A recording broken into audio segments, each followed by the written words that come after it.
Cincin Perintah Kaisar Naga edisi yang ke-4955 hingga 4957. Bersama suara serak cerita berlanjut. Setelah mendengar apa yang dikatakan Niu Meng, hati Bai Yi menjadi tegang. Dia tidak mengerti bagaimana Niu Meng tahu bahwa ada orang di api penyucian. Mungkinkah Sentian menyebabkan keributan di api penyucian, membuat penguasa kota khawatir, jadi dia membawa orang ke sini. Bai Yi yang berada tidak jauh dari situ, gemetar ketakutan. Jika Niu Meng benar-benar datang untuk menangkap Sentian, dengan kekuatan mereka tidak akan mampu melawan sama sekali. Tuan kota, orang yang mengikuti ujian belum keluar, kata anggota staf yang lebih tua. Kalau begitu, baiklah. Niu Meng mengangguk, lalu membawa orang-orangnya ke samping untuk beristirahat. Dia menunggu Sentian muncul, namun Bai Yi malah panik dan diam-diam datang ke pintu masuk, berharap Sentian segera keluar, lalu membawanya pergi diam-diam agar tidak ketahuan oleh Niu Meng. Tepat saat Bai Yi menunggu dengan cemas, Sentian dan si gila abadi muncul. Dua orang keluar dari api penyucian dan terbang langsung ke pintu masuk. Melihat tangga yang mengarah ke langit, Sentian mungkin akan pingsan jika dia harus berjalan turun untuk keluar. Menantu laki-lakiku yang baik. Melihat Sentian muncul, Bai Yi bergegas menemuinya. Ayah mertua, mengapa kamu tidak pergi dan masih menungguku di sini? Sentian agak terkejut ketika melihat ini. Aku khawatir sesuatu akan terjadi padamu, jadi aku merasa khawatir dan menunggumu. Setelah berkata demikian, Bai Yi memandang si gila abadi di sampingnya dan bertanya, siapakah rekan Tao ini? Ini adik laki-lakiku, si gila abadi. Sentian berkata dengan santai. Gila abadi. Bai Yi terkejut dan menatapnya tak percaya, mungkinkah kamu adalah orang gila abadi yang masuk ke api penyucian ratusan tahun lalu dan tak pernah keluar? Si gila abadi mengangguk dan berkata, Paman, jangan panggil aku senior. Sentian adalah kakak laki-lakiku. Karena kamu adalah ayah mertuanya, aku harus memanggilmu Paman. Tidak, senior gila abadi adalah ayah mertua. Karena dia ingin memanggilmu begitu, biarkan saja dia memanggilmu. Jangan menolak. Sentian menyela Bai Yi tanpa menunggu dia selesai.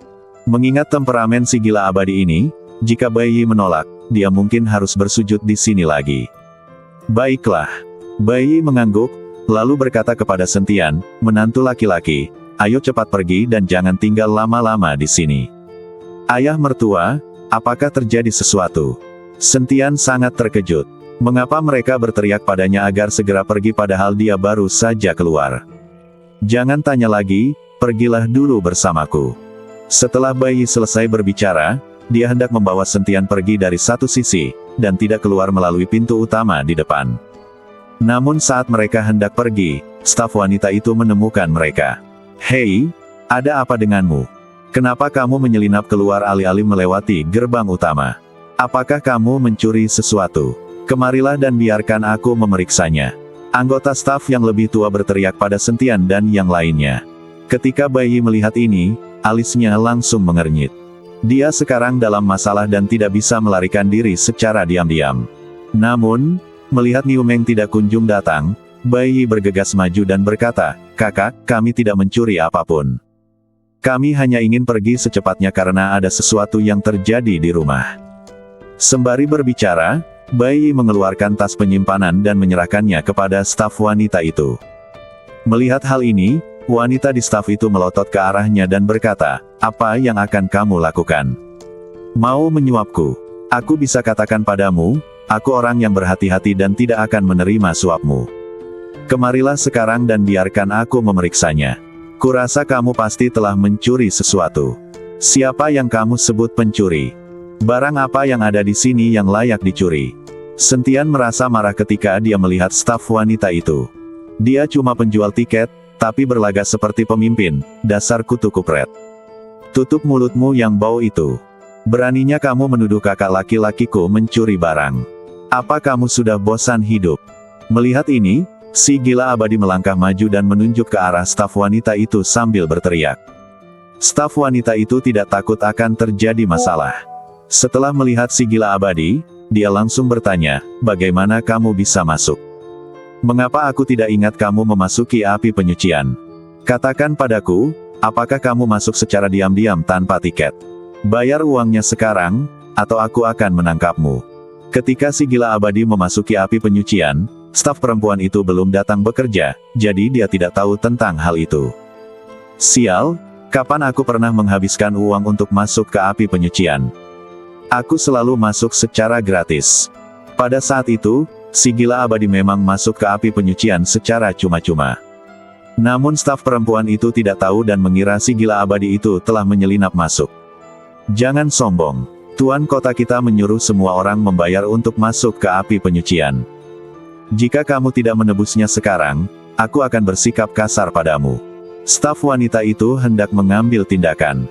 Pada saat yang sama, para penjaga di sekitar api penyucian juga berkumpul, mengira bahwa Sentian dan anak buahnya tengah menimbulkan masalah. Tepat ketika kedua belah pihak di ambang pertarungan, Niu Meng dan anak buahnya bergegas mendekat. Berhenti, cepat hentikan. Niu Meng berlari mendekat sambil berteriak. Tuan kota, orang-orang ini menyelinap masuk. Kami meminta mereka membayar uang, tetapi mereka tetap ingin mengambil tindakan. Anggota staf yang lebih tua mengeluh kepada Niu Meng. Pergilah. Niu Meng mendorong staf wanita itu ke samping, lalu menatap Sentian sambil tersenyum dan berkata, "Kakak, kamu telah keluar. Aku membawa orang untuk menyambutmu." Sentian menatap Niu Meng dengan wajah bingung. Dia sama sekali tidak mengenalnya. Mengapa orang ini datang dan memanggilnya kakak laki-laki? Bai Yi juga bingung. Orang di depannya adalah penguasa kota Badak. Mengapa dia mengikuti Sentian dan memanggilnya kakak laki-laki? Apakah dia mengenali orang yang salah? Si gila abadi menatap Niu Meng dan berkata, "Badak tua, apa maksudmu? Apakah kamu mencoba mencuri kakak laki-lakiku?" Gila abadi, siapa yang merampokmu? Kamu boleh mengakuinya sebagai kakakmu, jadi tentu saja aku juga bisa. Setelah Niu Meng selesai berbicara, dia menatap Sentian sambil tersenyum dan berkata, "Saudaraku, namaku Niu Meng, dan aku adalah penguasa kota Badak ini."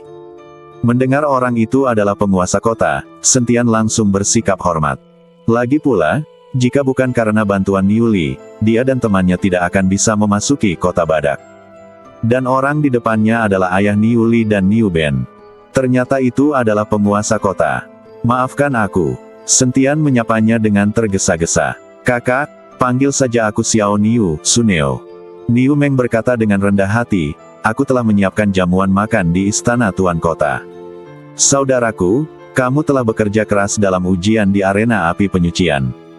Aku harap kamu akan membantuku dan beristirahat dengan baik. Apakah ini pantas?" Sentian menatap Bai Yi dengan bingung. Lagi pula, Bai Yi familiar dengan tempat ini dan tahu watak penguasa kota, sedangkan Sentian tidak tahu banyak tentang Niu Meng. "Karena tuan kota telah mengundang kita dengan hangat, ayo kita pergi," kata Bai Yi. Mampu menjalin hubungan baik dengan penguasa kota adalah kesempatan sekali seumur hidup, bagaimana mungkin dia melewatkannya? "Baiklah, tunjukkan jalannya." Sentian mengangguk. Niu Meng segera membawa Sentian dan yang lainnya kembali ke istana tuan kota. Karena mereka duduk di formasi teleportasi, mereka dapat kembali dalam sekejap, yang membuat Sentian sangat emosional. Ketika dia dan Bai Yi datang ke sini, mereka terbang untuk waktu yang lama dan bekerja keras untuk sampai ke sana. Tetapi dia tidak menyangka ada formasi teleportasi yang dapat membawanya ke sana dalam sekejap mata. Namun, formasi teleportasi ini terletak di istana tuan kota, dan orang biasa tidak dapat duduk di atasnya sama sekali. Niu Meng menghibur Sentian dan teman-temannya dengan hangat, dan saat mereka minum dan mengobrol, Niu Meng bertanya kepada Sentian, "Saudaraku, jika kamu punya waktu, dapatkah kamu mengizinkanku masuk ke menara pagoda-mu untuk berlatih?" "Bagaimana kamu tahu aku punya menara?" Sentian tercengang. Dia tampaknya tidak pernah menceritakannya kepada orang lain. Hanya Bai Yi yang tahu tentang menara penekan iblis dan orang gila abadi ini, tetapi dia tidak pernah menceritakannya kepada Niu Meng. "Sejujurnya, setelah kakak laki-lakiku memasuki api penyucian, aku dapat mengamatinya melalui cermin perunggu," kata Niu Meng dengan jujur. Ketika Sentian mendengar ini, dia terkejut. Untungnya, dia tidak mengungkap terlalu banyak hal di api penyucian, dan hanya mengungkap menara penekan iblis. Dia tidak mengeluarkan benda-benda seperti busur Raja Dewa, lonceng berpola naga, cambuk ajaib, dan lain-lain. Ada pula unicorn api dan binatang penelan langit. Jika mereka terekspos, itu akan menjadi bencana. Kamu bisa memasuki menara untuk berlatih, tetapi tidak ada sumber daya di menara tersebut. Jadi, jika kamu ingin berlatih di menara tersebut, kamu harus membawa sumber daya yang cukup. Kata Sentian. Meskipun 1 tahun di luar menara setara dengan 100 tahun di dalam menara, seseorang tetap perlu membawa sumber daya selama 100 tahun, jika tidak, akan sia-sia jika tetap berada di menara selama 100 tahun. Jangan khawatir soal sumber daya, kakak. Kamu bisa menggunakan sumber daya milik kota Badakku sesuka hati. Aku juga akan membawa cukup sumber daya. Sebagai penguasa kota, Niu Meng tentu memiliki sumber daya yang tak tertandingi oleh orang lain. Selama kamu punya sumber daya, aku tidak peduli. Sentian berkata dengan tenang. Terima kasih, saudaraku. Aku bersulang untukmu. Niu Meng mengambil gelasnya dan meminum semuanya. Melihat hal ini, Bai Yi berkata kepada Niu Meng, Tuan Kota, aku punya permintaan, apakah itu mungkin? Berbicara, kata Niu Meng. Bai Yi menggambarkan situasi pasar gelap di kota Badak. Sekarang Bai Yi ingin mengintegrasikan pasar gelap dan kemudian mengambil alih semua pasar gelap ke tangannya sendiri. Setelah mendengar ini, Niu Meng mengangguk dan setuju. Tidak masalah, aku akan mengirimimu pasukan prajurit lainnya. Jika ada yang tidak jujur, mereka akan langsung ditindak. Jika saatnya tiba, aku akan melegalkan pasar gelap, dan kamu tidak perlu bersikap sembunyi-sembunyi lagi. Terima kasih, Tuan Kota. Mendengar ini, Bai Yi buru-buru berdiri dan bersulang untuk Niu Meng. Paman, kamu adalah ayah mertua dari kakak laki-lakiku, dan lelaki tua ini adalah adik laki-lakinya. Aku seharusnya memanggilmu paman dan bersulang untukmu. Si gila abadi mengingatkan Bai Yi. Ketika Niu Meng mendengar bahwa Bai Yi sebenarnya adalah ayah mertua Sentian, dia segera berdiri dan berkata, Paman, aku menghormatimu. Mulai sekarang, hanya kamu yang diizinkan masuk ke pasar gelap kota Badak. Pesta minum-minum itu sangat menyenangkan, dan Niu Meng bahkan membiarkan Sentian tinggal di rumah penguasa kota. Lagi pula, kondisi di dalam istana Tuan Kota jauh lebih baik daripada di luar. Pada malam hari, Niu Meng mengikuti Sentian ke menara penekan iblis dengan sejumlah besar sumber daya. Berlatih di menara penekan iblis ini selama 1 malam sama saja dengan berlatih selama puluhan hari. Keren sekali. Tetapi tepat ketika Sentian dan Niu Meng sedang berlatih di menara penekan iblis, di Paviliun Tianbao, kota Badak. Puluhan orang berbaju abu-abu berkumpul bersama. Pemimpin di antara mereka sebenarnya adalah pemilik Paviliun Tianbao.